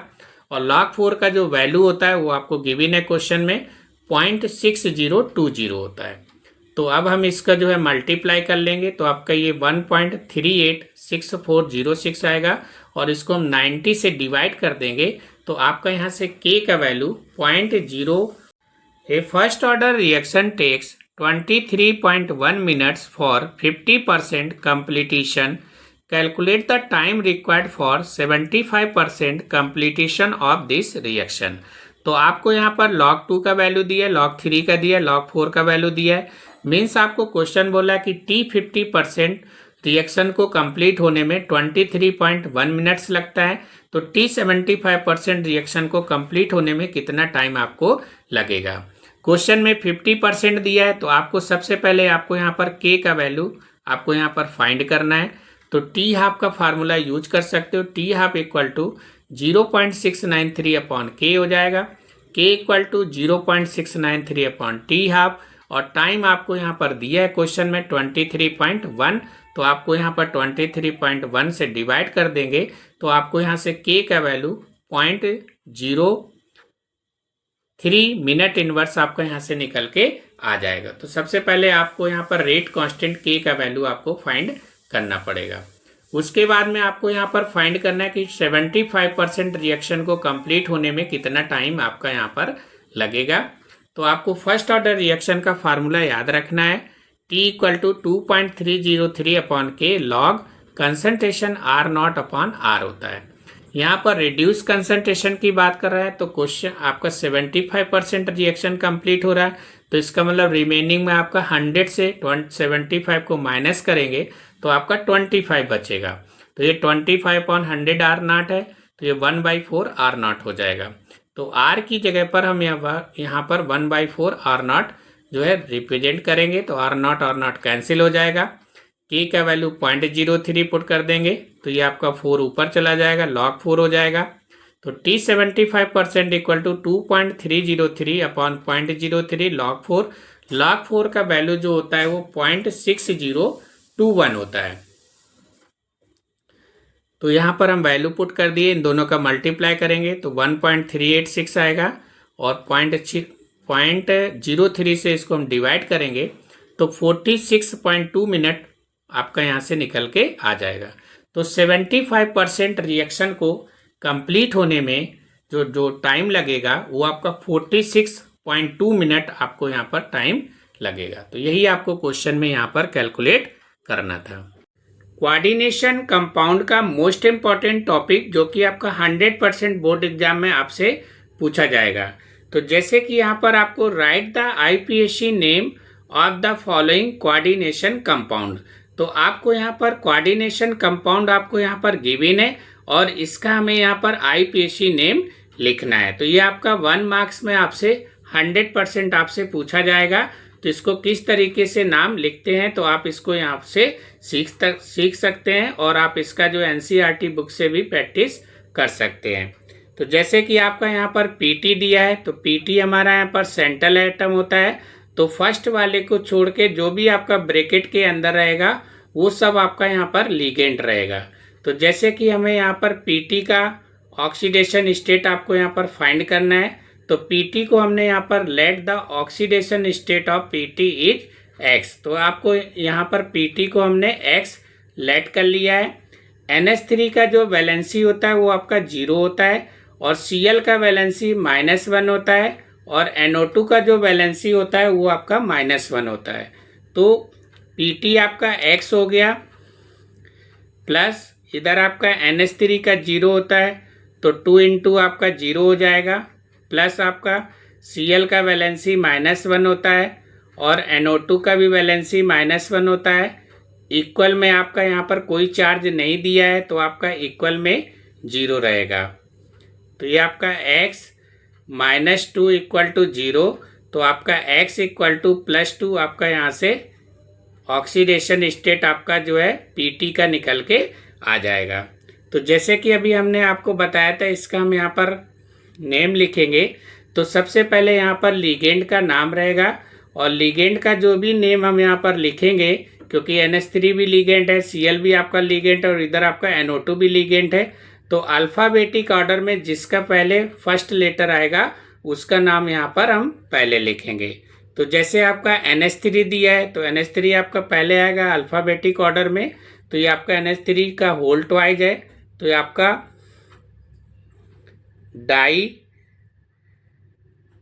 Die amine. Cl को हम यहाँ पर क्लोराइडो बोलेंगे, क्लोराइडो। NO2 को हम यहाँ पर नाइट्रेटो बोलते हैं, नाइट्राइटो। और आपका यहाँ पर N हो जाएगा, इसको नाइट्रेटो N करके लिखते हैं। और Pt आपका दिया है तो Pt को हम यहाँ पर क्या पढ़ते हैं, प्लेटिनम। तो ये हमारा यहाँ पर प्लेटिनम हो जाएगा। और ऑक्सीडेशन नंबर आपका 2 आया है तो आपका ये रोमन डिजिट में हम यहाँ पर क्या लिखेंगे, सेकेंड। तो इसका नेम हो जाएगा डाई एमाइन क्लोराइडो आपका नाइट्रेटो N प्लेटिनम सेकेंड। इसी तरीके से हम नेक्स्ट आपको कंपाउंड यहाँ पर गिवन है, कोऑर्डिनेशन कंपाउंड। यहाँ पर आपको ब्रैकेट के आगे देखो आपको K3 लिखा हुआ दिख रहा होगा। तो आपको कुछ नहीं करना है कि जैसे कि अभी आपका ये फर्स्ट वाला बताया तो ये नॉर्मल वे से आप इसको रिप्रेजेंट कर सकते हैं। यहाँ पर सेंट्रल एटम आपका Cr है, तो जैसे कि आपको यहाँ पर क्या है, Cr सेंट्रल एटम के साथ में आपको 8 वर्ड ऐड करना है और बाकी आपको नॉर्मल वे से लिखना है। तो सबसे पहले हम यहाँ पर क्या करेंगे, लेट कर लेंगे कि लेट आपका जो ऑक्सीडेशन स्टेट है, ऑक्सीडेशन आपका स्टेट यहाँ पर स्टेट ऑफ Cr का आपका x हो जाएगा। तो इसको हम यहाँ पर x ले लेंगे, Cr आपका x हो जाएगा। और इधर आपका K पोटेशियम का वैलेंसी +1 होता है तो ये आपका 1 इंटू 3 हो जाएगा। प्लस आपका C2O4 का -2 वैलेंसी होता है तो ये आपका -2 इंटू 3 हो जाएगा। इक्वल में आपका 0 रहेगा क्योंकि यहाँ पर कोई वैलेंसी आपका नहीं है। तो इसको हम सॉल्व करेंगे तो 3 प्लस आपका x -6 इक्वल टू 0, तो x -3 इक्वल टू आपका 0 हो जाएगा। तो x इक्वल टू आपका यहाँ से +3, तो x इक्वल टू +3 आपका यहाँ पर ऑक्सीडेशन स्टेट निकल के आ जाएगा। तो Cr का जो ऑक्सीडेशन होगा क्रोमियम का वो आपका +3 होगा। अब इसका हम यहाँ पर नेम लिखेंगे, तो K आपका यहाँ पर पहले है तो इसका नाम लिखेंगे, तो ये हमारा यहाँ पर हो जाएगा पोटेशियम। तो इसका सिर्फ पोटेशियम ही नेम लिखेंगे, यहाँ पर चाहे 3 हो या 4 हो, इसका टेट्रा और आपका ट्राई ये सब चीज़ नहीं लिखेंगे, सिर्फ इसका नेम लिखेंगे। के आपका सिंगल यानी कि पोटेशियम लिखना है आपको यहाँ पर, तो ये आपका पोटेशियम हो जाएगा। उसके बाद में हमें यहाँ पर लिगेंड का नाम लिखना है, तो ये आपका C2O4 का होल थ्राइज है तो इसको हम ट्राई बोलेंगे, ट्राई ऑक्जिलेटो आपका हो जाएगा, ट्राई ऑक्जिलेटो। और Cr को यहाँ पर हम क्रोमियम पढ़ते हैं, बट आपका यहाँ पर ब्रैकेट के आगे आपका पोटेशियम दिया है तो इसलिए सेंट्रल एटम के साथ में आपका 8 वर्ड ऐड हो जाएगा। तो यहाँ पर आपका हो जाएगा क्रोमेट। और ये आपका 3 ऑक्सीडेशन आपका है तो ये आपका 3 हो जाएगा रोमन डिजिट का। तो इसका नेम हो जाएगा आईपीएसी पोटेशियम ट्राई ऑक्जिलेटो क्रोमेट और आपका थर्ड हो जाएगा। इसी तरीके से हम नेक्स्ट क्वेश्चन की यहाँ पर हम डिस्कस करेंगे, जो कि आपका नेक्स्ट क्वेश्चन यहाँ पर आपको गिवन है। इसका आईपीएसी नेम किस तरीके से लिखेंगे। तो जैसे ही आपका CO दिया है, Cl2 दिया है, ये आपका En का होल ट्वाइज और ये आपका Cl दिया है। तो अब ये देखिए यहाँ पर नॉर्मल है, ना तो आपका यहाँ पर वैलेंसी -3 लिखा है, ना आपको ये ब्रैकेट के आगे कुछ लिखा है। तो इसको आप नॉर्मल वे से लिख सकते हो। सेंट्रल एटम का जो कोबाल्ट है तो इसको कोबाल्ट ही लिखेंगे। इसके पहले वाले में ब्रैकेट के आगे K दिया था, इसलिए सेंट्रल एटम के साथ में 8 वर्ड आपका ऐड हो गया था। अब देखिए यहाँ पर हम CO का वैलेंसी निकालेंगे, तो CO को हम यहाँ पर X ले लेंगे। Cl का वैलेंसी -1 होता है, तो -1 × 2 हो जाएगा। En का आपका 0 रहता है और इधर आपका Cl है, तो ये आपका -1 हो जाएगा और इक्वल में आपका 0 रहेगा। तो इसको हम यहाँ पर सॉल्व करेंगे, तो x - 2 -1 = 0, तो x - 3 = 0। तो आपका यहाँ से x = +3 आपका यहाँ से ऑक्सीडेशन निकल के आ जाएगा। तो CO का जो ऑक्सीडेशन स्टेट होगा वो आपका यहाँ पर +3 आपका यहाँ से निकल के आ जाएगा। अब इसका हम यहाँ पर नेम लिखेंगे। तो जैसे कि आपको हमने बताया था, सबसे पहले हम यहाँ पर लिगेंड का नाम लिखेंगे। तो जो ब्रैकेट के अंदर रहेगा इसको छोड़ के ये लास्ट वाले जो भी रहेंगे वो सारे आपके लिगेंड रहेंगे। तो इसको अल्फाबेटिक ऑर्डर में पहले लिखते हैं। तो आपका यहाँ पर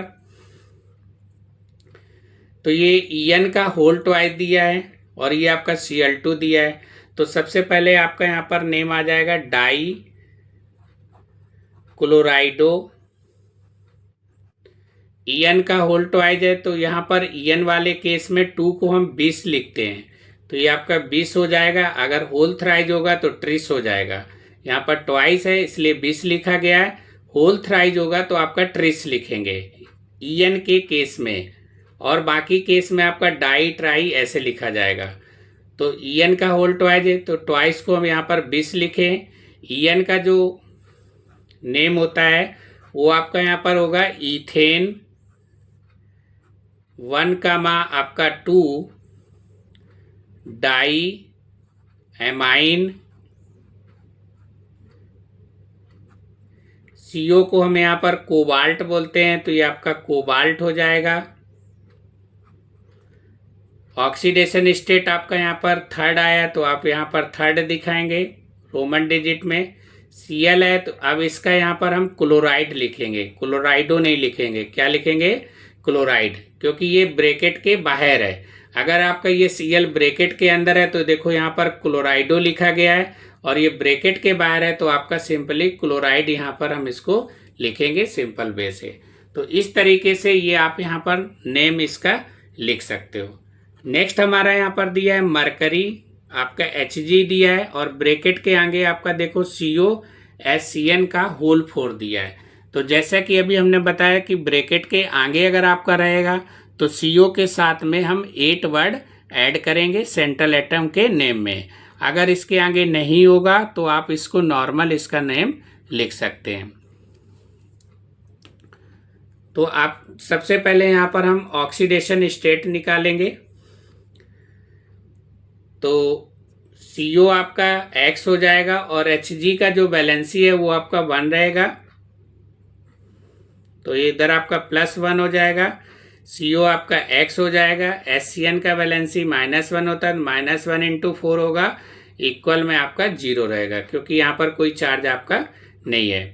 तो ये 1 + x - 4 = 0, तो आपका x - 3 = 0, तो आपका यहाँ से x = +3। तो ये आपका यहाँ से ऑक्सीडेशन स्टेट आपका CO का +3 आपका यहाँ से निकल के आ जाएगा।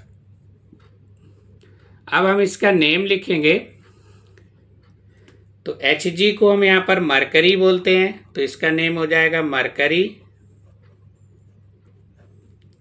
ये आपका फर्स्ट इसका रहेगा।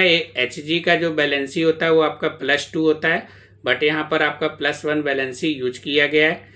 इसके बाद हम लिगेंड का नाम लिखेंगे। तो HCN का होल 4 है, तो 4 को हम यहाँ पर टेट्रा लिखेंगे, टेट्रा। थायोसाइनाइटो,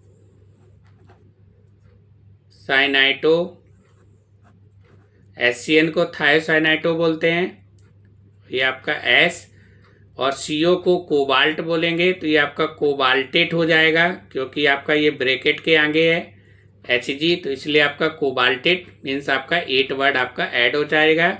और इधर आपका ऑक्सीडेशन स्टेट थर्ड है तो आपका यहाँ से थर्ड आ जाएगा।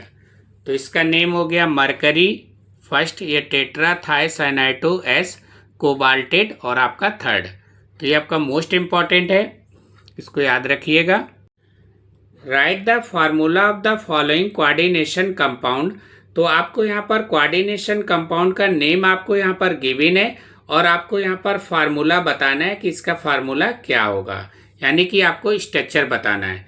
तो जैसे कि आपका यहाँ पर टेट्रा एमाइन एक्वा क्लोराइडो कोबाल्ट और आपका थर्ड क्लोराइड दिया है। तो सबसे पहले हम यहाँ पर आएंगे कहाँ पर, कोबाल्ट यानी कि सेंट्रल एटम के पास में। तो हम यहाँ पर सेंट्रल एटम हमारा कोबाल्ट है, तो इसको हम यहाँ पर लिख लेंगे CO कोबाल्ट। इसके बाद में हम यहाँ पर आ जाएंगे टेट्रा एमाइन। तो टेट्रा मीन्स होता है आपका 4, एमाइन मीन्स होता है यहाँ पर आपका NH3, तो ये आपका NH3 का होल 4 हो जाएगा। उसके बाद में एक्वा दिया है, तो एक्वा को हम यहाँ पर H2O बोलते हैं, तो ये आपका H2 हो जाएगा। इधर आपका क्लोराइडो है, तो क्लोराइडो आपका Cl होता है, और इसके बाद में आपका ये ब्रैकेट बंद हो जाएगा। अब हम यहाँ पर वैलेंसी को चेक करेंगे। यहाँ पर हमारा वैलेंसी थर्ड दिया है, और उसके बाद में आपका Cl दिया है, तो ये आपका यहाँ पर Cl आ जाएगा। अब इसको हम यहाँ पर बैलेंस करेंगे।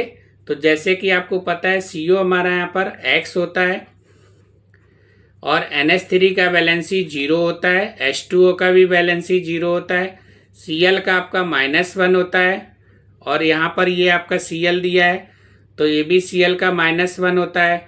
बट अब आपका यहाँ पर -1 ये आपका 2 हो जाएगा, बट यहाँ पर कितना है 3 है, तो इसलिए आपका ये क्या होगा Cl2 होगा। तो ये आपका 1 × 2 हो जाएगा। तो इधर से हमारा x - 3 = 0, तो x = आपका +3। अब ये हमारा यहाँ पर क्या हो गया, बैलेंस हो गया। तो इस तरीके से इसका आपको कंपाउंड जो है आपको नेम गिवन है, और आपको यहाँ पर स्ट्रक्चर बताना है। इसी तरीके से हम नेक्स्ट क्वेश्चन की बात करेंगे। जैसे कि आपको यहाँ पर गिवन है पोटेशियम टेट्रा आपका हाइड्रॉक्सो और आपका कोबाल्ट थर्ड दिया है। तो अब आपको यहाँ पर पोटेशियम की बात कर रहा है, और इधर आपका कोबाल्टेट हो जाएगा ये। तो सबसे पहले पोटेशियम की, तो यहाँ पर हम पोटेशियम को K से रिप्रेजेंट करते हैं।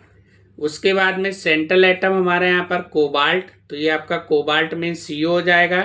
टेट्रा हाइड्रॉक्सो मीन्स आपका यहाँ पर OH हो जाएगा, OH का होल 4 होगा, और आपका ये ब्रैकेट क्लोज हो जाएगा। अब हम यहाँ पर वैलेंसी जो है इसको चेक करेंगे। तो OH का वैलेंसी आपका यहाँ पर -1 होता है, तो यह -1 × 4 हो जाएगा। और K का वैलेंसी आपका +1 होता है, और CO को हम क्या करेंगे X ले लेंगे, तो ये आपका X प्लस आपका OH का 4 × -1 हो जाएगा। और K का वैलेंसी आपका +1 होता है, और इक्वल में क्या होगा 0 रहेगा। तो इधर आपका +1 और -4 = 0, तो X = आपका यहाँ पर +3 आ जाएगा। तो ये आपका रोमन डिजिट आपका +3 लिखा है, तो ये हमारा यहाँ पर बैलेंस हो गया। तो ये आपका इस तरीके से इसका नेम हम लिख सकते हैं। सेकेंड आपको यहाँ पर दिया है, नेक्स्ट क्वेश्चन आपको यहाँ पर गिवन है पोटेशियम टेट्रा हाइड्रॉक्सो जिंकेट आपको दिया है, और सेकेंड दिया है। तो देखो इसका हम नेम कैसे यहाँ पर रिप्रेजेंट करेंगे। तो पोटेशियम जैसे कि आपको बताया था, पोटेशियम पहले, तो K आपका पहले आ जाएगा, फिर आपका स्क्वायर ब्रैकेट आएगा। उसके बाद में यहाँ पर हम सेंट्रल एटम को देखेंगे, ये आपका जिंकेट है, तो ये आपका जिंकेट में आपका यहाँ पर Zn हो जाएगा, Zn। और टेट्रा हाइड्रॉक्सो है, तो ये आपका OH का होल 4 हो जाएगा, और ये आपका ब्रैकेट क्लोज हो जाएगा। K का वैलेंसी 1 होता है, और आपका Zn यहाँ पर X हो जाएगा, और OH आपका -1, तो -1 × 4, इक्वल टू 0। तो अब आपका यहाँ पर ये -4 है और ये आपका +1 है, तो यहाँ से -3 बच रहा है, बट हमारा यहाँ पर क्या सेकेंड है, तो इसलिए आपका k आपका यहाँ पर क्या होगा 2 होगा, यानी कि k2 होगा। तो ये आपका 2 + x -4 इक्वल टू 0, तो आपका x इक्वल टू -2, तो यहाँ से x इक्वल टू आपका +2। तो अब ये हमारा यहाँ पर क्वेश्चन क्या हो गया, बैलेंस हो गया। तो इसका ये स्ट्रक्चर आपका यहाँ से निकल के आ जाएगा। नेक्स्ट हमारा यहाँ पर क्वेश्चन दिया है पोटेशियम ट्राई ऑक्जिलेटो और आपका एल्यूमिनेट दिया है। तो आपका यहाँ पर एल्यूमिनेट वर्ड लिखा हुआ है, तो इसलिए आप समझ जाइएगा कि इधर आपका पोटेशियम भी दिया है, तो ये ब्रैकेट के आगे आपका रहेगा के। उसके बाद में यहाँ पर हम सेंट्रल एटम के पास आएंगे, ये आपका एल्यूमिनेट है, तो एल्यूमिनेट मीन्स आपका Al आ जाएगा। और ये आपका ट्राई ऑक्जिलेटो है, तो इस ऑक्जिलेटो आपका C2O4 होता है और ये आपका होल थ्राइज हो जाएगा। तो ये आपका ट्राई ऑक्जिलेटो हो गया और ये आपका ब्रैकेट बंद हो जाएगा। अब इसको हम यहाँ पर बैलेंस करेंगे। तो जैसे कि आपको पता है कि K का वैलेंसी 1 होता है +1 और Al हमारा x होता है और C2O4 का वैलेंसी -2 होता है, -2 × 3 = 0। तो ये आपका 1 हो गया, +x हो गया, -6 हो गया = 0। अब देखो यहाँ पर 6 से 1 कम होगा तो आपका यहाँ पर 5 आ रहा है, बट यहाँ पर वैलेंसी क्या है 3 है, तो इसका मतलब आपका यहाँ पर K कितना होगा 3 होगा। तो ये आपका K3 हो जाएगा, ब्रैकेट के अंदर Al C2O4 का होल थ्राइज। तो अब ये हमारा यहाँ पर बैलेंस हो गया, तो यही इसका जो है स्ट्रक्चर आपका यहाँ से निकल के आ जाएगा। तो अब आपको यहाँ पर क्या है 3 का मल्टीप्लाई कर देंगे तो ये आपका यहाँ पर बैलेंस हो जाएगा। तो x - 3 = 0, तो x = आपका +3 यहाँ से ये हमारा इक्वेशन बैलेंस हो गया। तो इस तरीके से आपको नेम गिवन होगा और आपको यहाँ पर स्ट्रक्चर इस तरीके से आपको वहाँ पर रिप्रेजेंट करना है। नेक्स्ट हमारा यहाँ पर दिया है डाइक्लोराइडो 20 इथेन 1,2 डाई एमाइन कोबाल्ट और आपका थर्ड दिया है। तो सबसे पहले हम यहाँ पर आएंगे कोबाल्ट के पास में।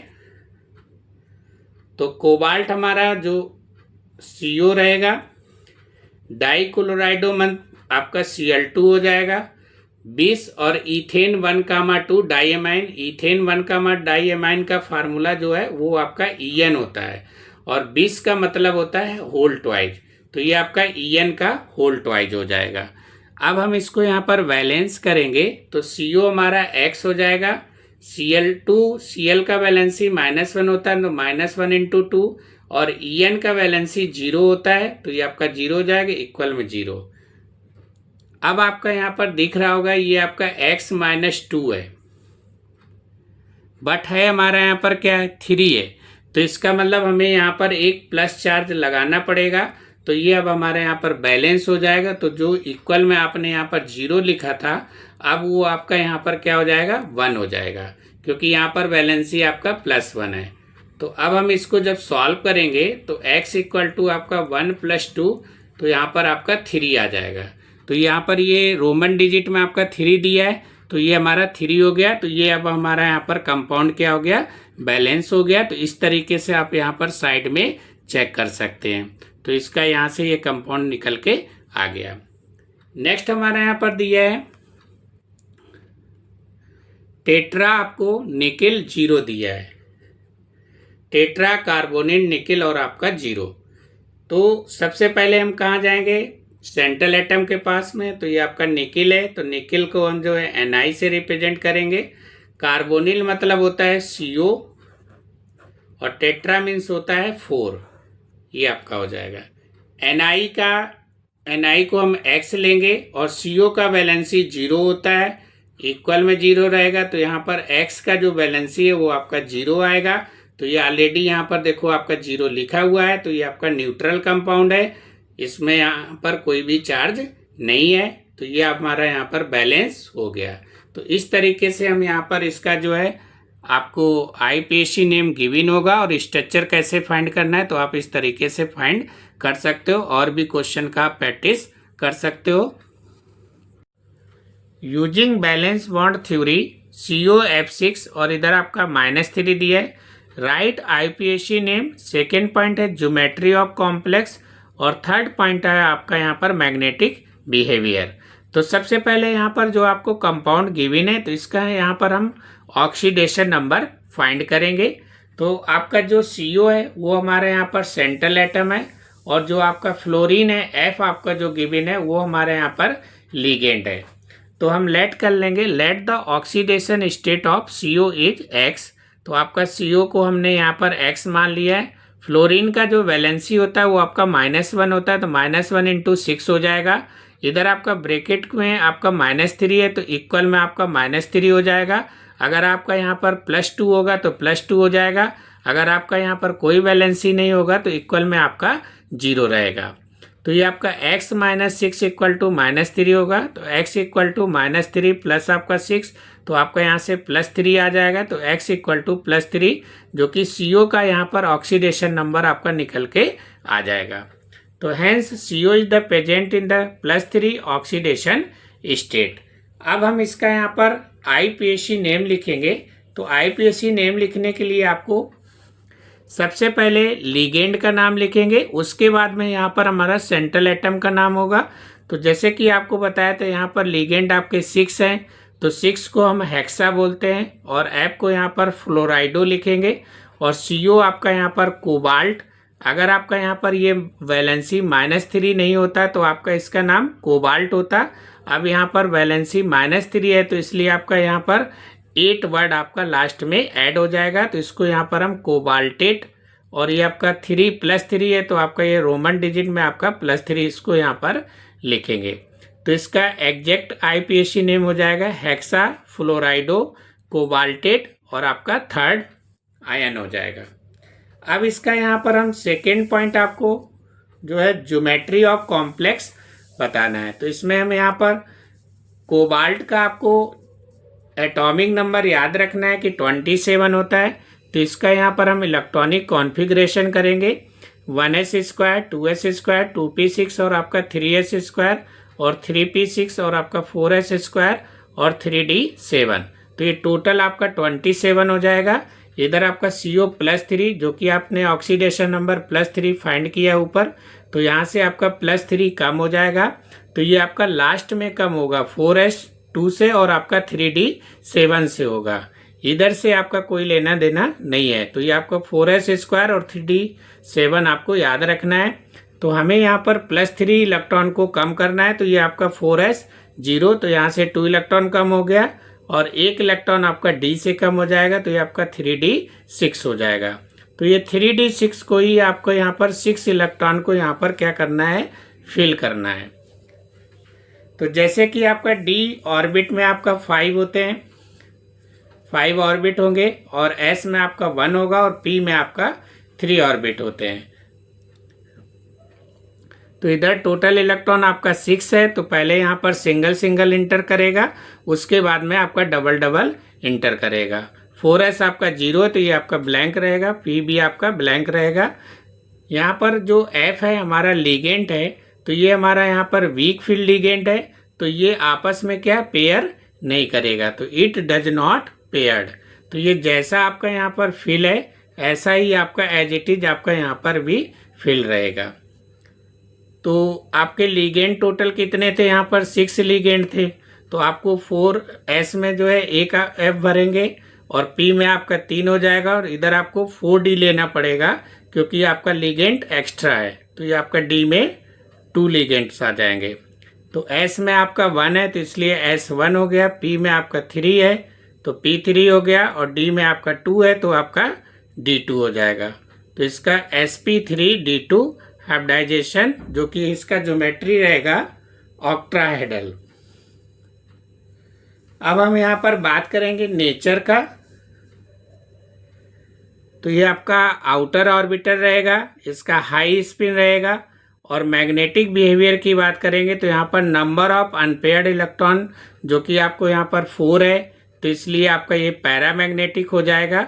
अगर यहाँ पर नंबर ऑफ अनपेयर्ड इलेक्ट्रॉन अगर आपका 0 होगा तो ये आपका डायामैग्नेटिक बिहेवियर को शो करेगा। तो यही आपको यहाँ पर फाइंड करना था। Using valence bond theory K4 आपका स्क्वायर ब्रैकेट MnCn का whole 6 right IUPAC name. Second point आपका ज्योमेट्री ऑफ द कॉम्प्लेक्स और थर्ड पॉइंट आपका दिया मैग्नेटिक बिहेवियर।